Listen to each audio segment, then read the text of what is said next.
morning. Morning. What do you want to do? What do you want to do?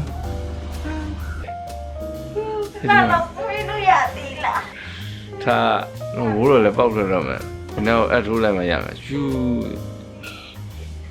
See you, yeah, maybe see a mom sheet all. You see, oh, I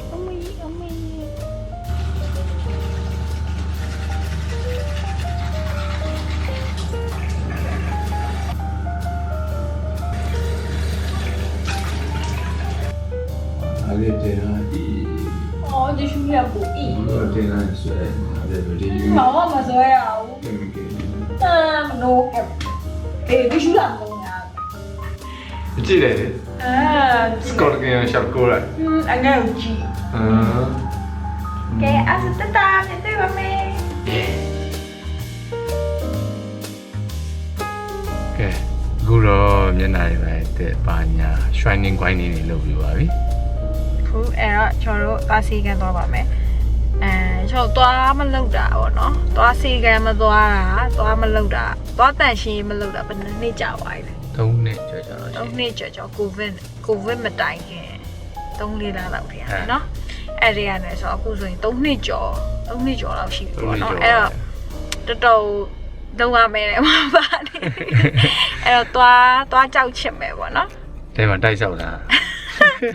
Tay sầu ra nha này. Rồi cho nó aku đi, city center mà cho nó booking lâu thái, appointment lâu thái, rồi ấy mà toa mẹ cho nên tụi like ba. Ta, see you.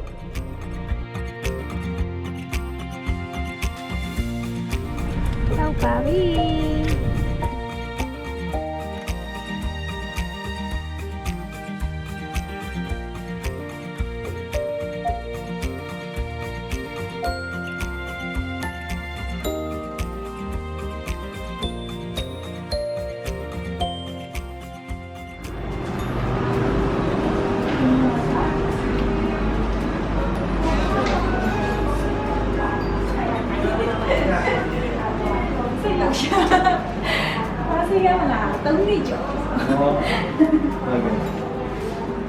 Yes, it is. Okay.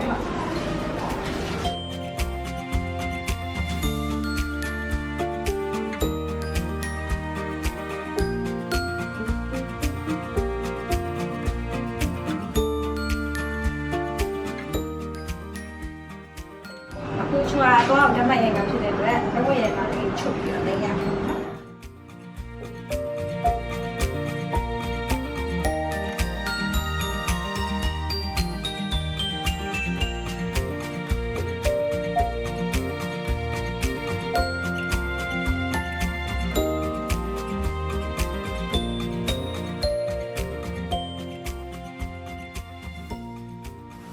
Yeah, do the demon. The Mason, Shimbia, a mere liquor. I show it to her.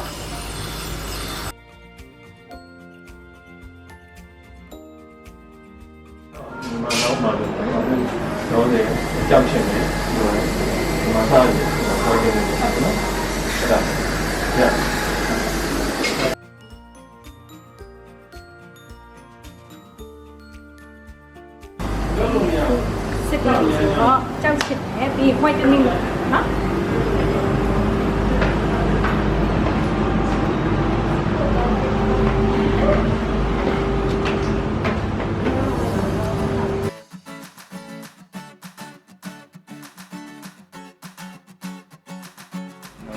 Mà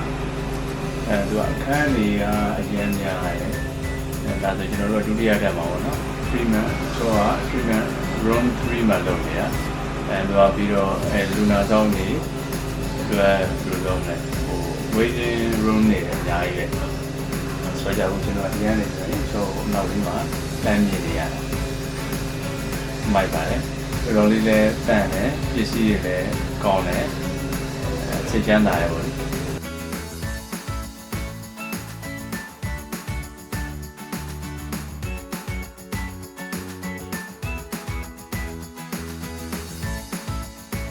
ကျွန်တော်ကတော့ waiting room နဲ့မှာပါချောရတော့ သူဘာညာကြောက်တဲ့လေးဆိုတော့သူကကြောက်ချက်သူကရှိုးတယ်အောင်မ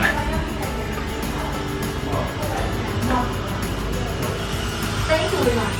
ရတယ်ဟောဆရာမကြီးလုပ်ရတယ်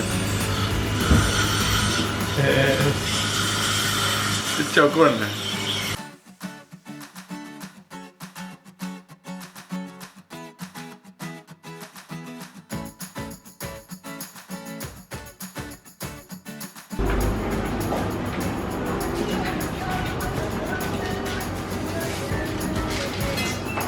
ဒီကနေဝင်လက်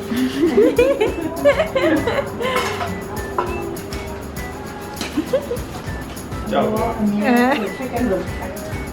3နှစ်ကျော်မလောက်ပါဘူး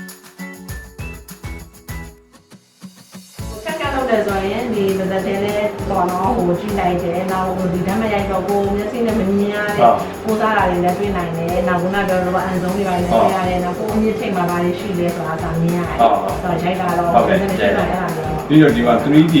ရအဲ့တော့ကျွန်တော်လည်းသိကြအောင် 3D လေးရိုက်ကြည့်တယ် 3D နဲ့အဲ့ဒါရတယ်ဟုတ်ရတယ်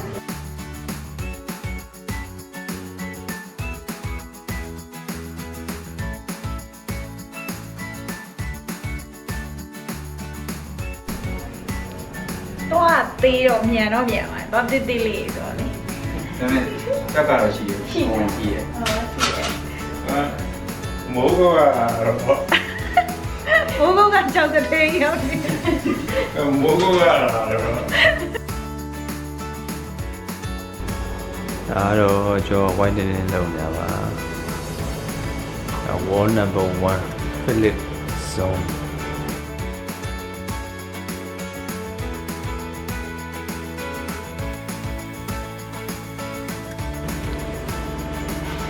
đi đã nó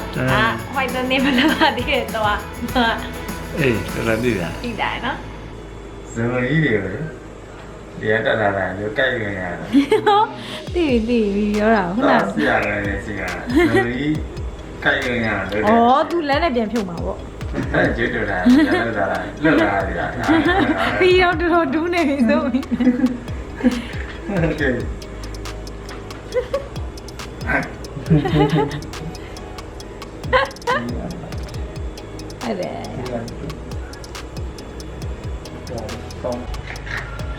nó mà xô mí được rồi rồi white tân đi lâu rồi thế phải cho ai đầy đi hoài đừng mới lâu quá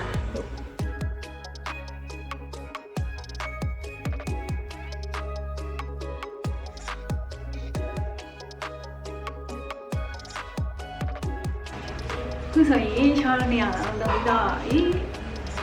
quyết ta trong cái thiên không rồi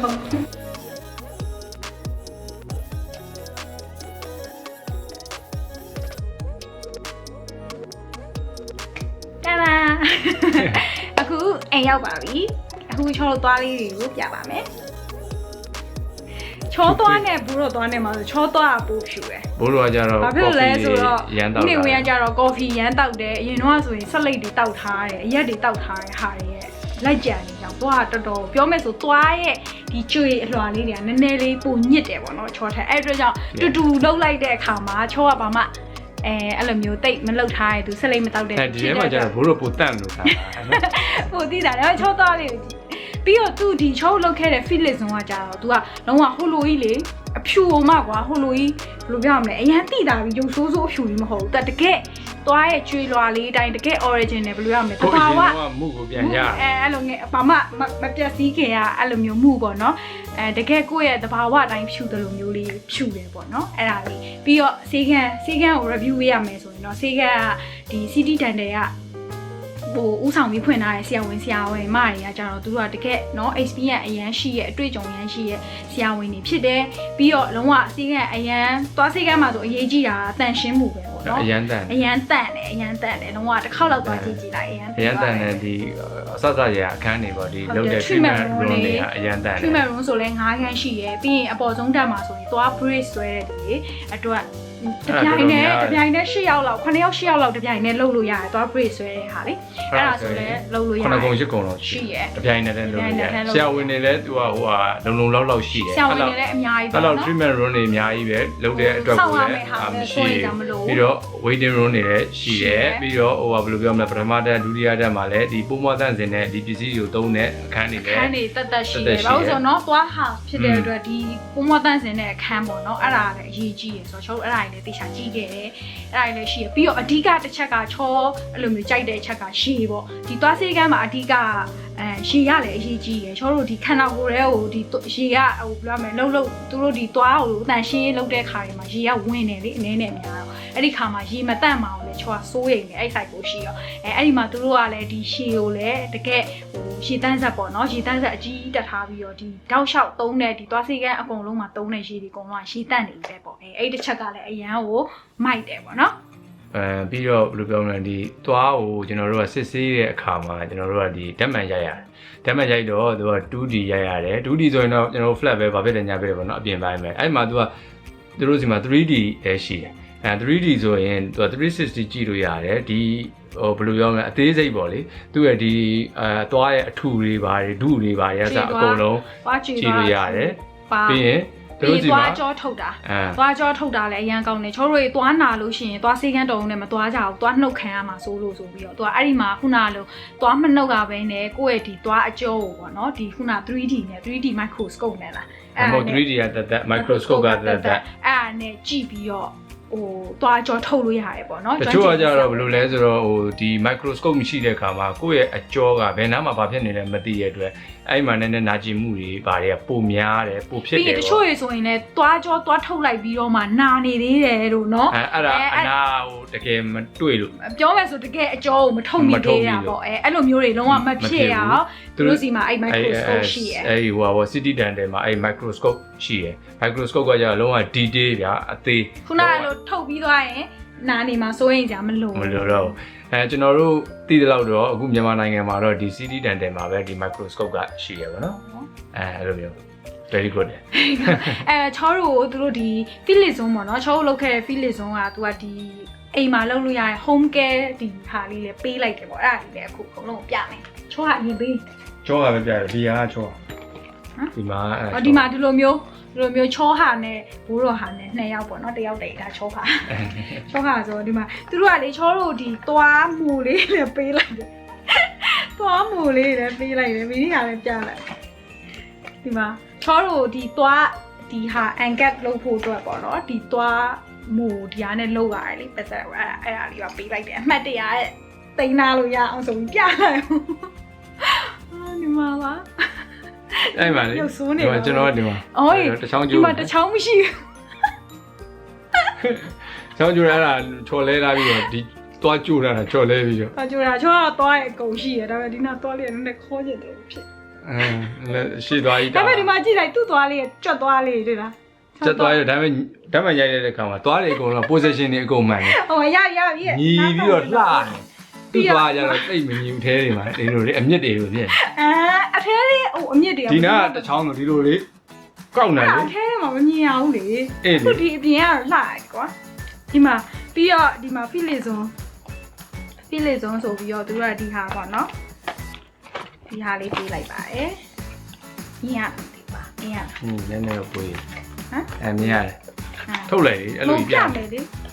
ပြဒီလိုမျိုးမှပြပါဒီကဒီလိုမျိုးပြမယ်လေအဲ့ဒါမှမြင်ရမှာပေါ့ဒီမှာဒီဟာဆိုရင်ခုနကချောကိုအန်ကတ်လေးလုပ်ပေးရတဲ့ချောရဲ့သွားပုံစံပေါ့နော်သွားနမူနာပေါ့သွားနမူနာဘူးလေးပြမယ်နော်ဒီလိုမျိုးဒီမှာဒီဟာအောက်ဒါအပေါ်အောက်နဲ့ပေါ်ပြန်ယူရအောင်ဒါပြောမယ်ဆိုပထမအောင်ဆုံးအိမ်မှာ home care လုပ်လို့ရတာရဘူးတာပဲပေါ့နော်အဲ့လိုမျိုးတစ်ခါမှ whitening လည်းမလုပ်ဘူးဆိုတော့လေအဲ့ဒါဒီဟာအဲ့ဒါနဲ့ဒီမှာသူတို့ရဲ့ဒီဆေးပါတယ် ဒီ whitening ပေါ့နော်ကိုက6လတစ်ခါလောက်အခုသွားဆေးကမ်းမှာလုပ်ပြီးသွားပြီဆိုရင်ချောတို့ကဥမာထားပါတော့ကိုကခုနလို coffee တောက်တာများတဲ့သူဆိုရင်လည်းနည်းနည်းညစ်သွားပြီလို့ထင်တယ်သွားလေးကနည်းနည်းလေးပြန်ပြီးသွားလာပြီလို့ထင်တယ်ဆိုရင်ခုနလို3လတစ်ခါပဲဖြစ်6လတစ်ခါပဲဖြစ်တစ်နှစ်တစ်ခါပဲဖြစ်ကိုလှုပ်ရှင်တဲ့ချိန်ကျရင်ဒါလေးနဲ့လှုပ်ပြီးပြန်ဆွတ်ထားနည်းနည်းပဲလှုပ်ရတာ2 နာရီလောက်အိမ်မှာကိုနေနေပြန်ဆွတ်ထားအဲ့ဒါဒီလိုမျိုးဆွတ်ထားပြန်ပြီးဟိုစတေးကသွားကြမလို့ပြန်ပြီးဖြူသွားတယ် white နဲ့ပြန်ဖြစ်သွားအဲ့ဒါတစ်ခါလှုပ်ထားရင်3-4နှစ်ခံတယ်လို့ပြောရနော်ဒီဟာ6ကြိမ်လောက်သုံးလို့ရတယ်ဆိုတော့ဘာပဲပြော3နှစ်လောက်ကအေးစေးပဲဘူးတော့တော့မကြတော့တူတူပဲအဲ့လိုမျိုးပဲတူတူပဲပြီးတော့ဒါကတော့စေးစာအုပ်ပေါ့သွားစီကန်းစာအုပ်လေးပေါ့နော်ဟုတ်ပြီးတော့ဒီမှာတပုတ်တန်လည်းပေးလိုက်တယ်တပုတ်တန်ဟိုတိုင်ကြီးပါလေထပ်ပြီးပြောပြလိုက်တယ်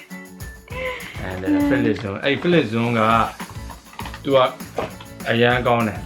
အရန်ကောင်းတယ်ဒါပေမဲ့တို့ Philizon လုပ်ပြီးတဲ့အခါမှာ Philizon မှာမဟုတ် whitening လုပ်ပြီးတဲ့အခါမှာဘာလေးတစ်ခုတော့အဆင်မပြေဖြစ်လဲဆိုတော့သွားနည်းနည်းကျင်တယ်လို့မျိုးဖြစ်တာလေ။ तू ကအဲ့ဒါလေးကိုဖြစ်တယ်နော်။အဲ့ဒါက तू တရက်လောက်ပေါ့။တရက်လောက်မှာခုနကလိုမျိုးလုပ်ပြီးချင်းဆိုရင်တော့ကွာနည်းနည်းစိတ်တယ်ဖြစ်တာ9မိနစ်တစ်ခါလောက်ဖြစ်တယ်။နောက်ပိုင်းချောကတော့နည်းနည်းပိုတက်တာတယ်။တယောက်နဲ့တယောက်ခံနိုင်အားမတူဘူး။ချောကတော့ခုနလို3နာရီလောက်ကြာပြီးတော့ချောကတိတ်မဖြစ်တော့ဘူး။သူကတော့နည်းနည်းဖြစ်သေးရဲ့နော်ဒါပေမဲ့ချိုးကခုနကပြောတယ်သူကတရက်ကြာရလို့သာပြောတယ်မယ်ချိုးကနောက်နေ့မနေ့အိမ်ရနိုးတော့မဖြစ်တော့ဘူးပေါ့ကွာဒီလားအဲ့လိုပြောအဲ့ဒါလေးတော့ရှိတယ်ဟိုဒါပေမဲ့ဘာပြောအဆင်ပြေပါတယ်အဆင်ပြေပါဆိုလှသွားတယ်အထဲမှာလည်းဘာမှမရှိတော့မရှိတော့နေရလဲတက်ပြီးတော့ကိုသွားလေးကိုကြည့်ပြီးတော့လှနေတော့ကြတော့ဘာဖြစ်လဲဆိုတော့ကော်ဖီတောက်ပြီးရင်လည်းပြေးပြီးတော့ဟိုဘာလဲပလုတ်တွေပဲပြေးချင်းပြညစ်ပတ်လာပါဆိုတော့အဲ့ဒါခဏရေတက်မလို့လေကဲအဲ့ဆိုရင်ချောတို့ရဲ့ဒီသွားတန်ရှည်လုပ်တဲ့သွား whitening လုပ်တဲ့ဗီဒီယိုလေးကိုတင်ပြတတ်မယ်လို့ထင်ပါတယ်ကြည့်ရှုအားပေးကြတဲ့လူတွေအားလုံးလည်းကျေးဇူးအများကြီးတင်ပါတယ်ကျွန်တော်တို့နှစ်ယောက်သွားပြီးတော့လုပ်ထားတဲ့ဘယ်လိုစေးကန်းကတော့ CD တန်လေးဖြစ်ပါတယ်အခုအဲ့တော့ချောတို့ကနောက်ဆုံးပိတ်စီစဉ်လေးနဲ့ဒီဗီဒီယိုလေးကိုကြည့်ပေးရတဲ့သူတွေအတွက်အမှတ်တရဖြစ်အောင်လို့ချောတို့ဒီဗီဒီယိုလေးကို public လေးနဲ့ share ပေးပါပြီးရင် CD တန်တဲ့ page လေးကို like လုပ်ပေးပါပြီးရင်ဒီ post အောက်မှာscreenshot ရေးမှန်းကြမလို့ပေါ့နော်ဒီ post အောက်မှာကိုလုတ်ချင်တယ်ဒါမှမဟုတ်ဒီသွားအကြောင်းသွားနဲ့ပတ်သက်တဲ့ဟာလေးတစ်ခုခုကို comment ပေးခဲ့ရင်ချောက comment တွေထဲကလေ9ယောက်တိကိုရွေးပေးမှာပါအဲ့ဒါပါမနေဘူးနော်9ယောက်ကဘာလုပ်ခွင့်ရမလဲဆိုရင်တော့ CD တန်တယ်မှာသွားကြောက်ချစ်တာပေါ့နော်သွားကြောက်ချစ်တာရဲ့ foolish တောက်တာပေါ့နော် Philizon တော့မဟုတ်ဘူးသွားကြောက်ချစ်တာနဲ့သွားကိုအရှောင်ပြန်တင်ပေးတာပေါ့နော်အဲ့ဒါနဲ့ကိုလုပ်ခွင့်ရမှာဖြစ်ပါတယ်9ယောက်တိလုပ်ခွင့်ရမှာဖြစ်ပါတယ်ကြောက်ချွတ်ပြီးတော့ကြောက်ချစ်တာကြောက်ချစ်ပြီးတော့ဟို polish လုပ်ရင်ကိုသွားတော့တန်သွားပြီတော်ကြီးကိုတန်တယ်ပြီးတော့ချောတို့တွေကလည်းအကုန်လုံးဟိုသွားတန်ရှင်းကြီးကို6လတစ်ခါတော့6လတစ်ခါမလုံးနိုင်ဘူးတစ်နှစ်တစ်ခါတော့အနည်းဆုံးလုပ်တင်တယ်ပေါ့နော်ဒီမှာကျတော့ချောတို့တွေကသွားနဲ့ပတ်သက်ပြီးတော့သွားကြိုက်မှသွားနာမှသွားပါဖြစ်မှအဲ့လိုတစ်ခုကြီးမားမားဖြစ်မှပဲလုပ်ကြတာ哦အဲ့တော့ကြောင့်သွားစီကန်းကိုလည်း6လတစ်ခါလို့မဟုတ်တစ်နှစ်တစ်ခါပုံမှန်သွားတင်ပါတယ်လို့ချောလေးပြန်တက်ကြလိုက်ပါတယ်ဘာမှမဖြစ်ခင်ကြိုးလုပ်ထားတာပိုကောင်းတယ်ချောတို့လည်းသွားပါမယ်လို့ကဲအဲ့ဆိုရင်အားလုံးကျေးဇူးများကြီးတင်ပါတယ်နောက်ထပ် vlog တွေမှာထပ်တွေ့ပါမယ်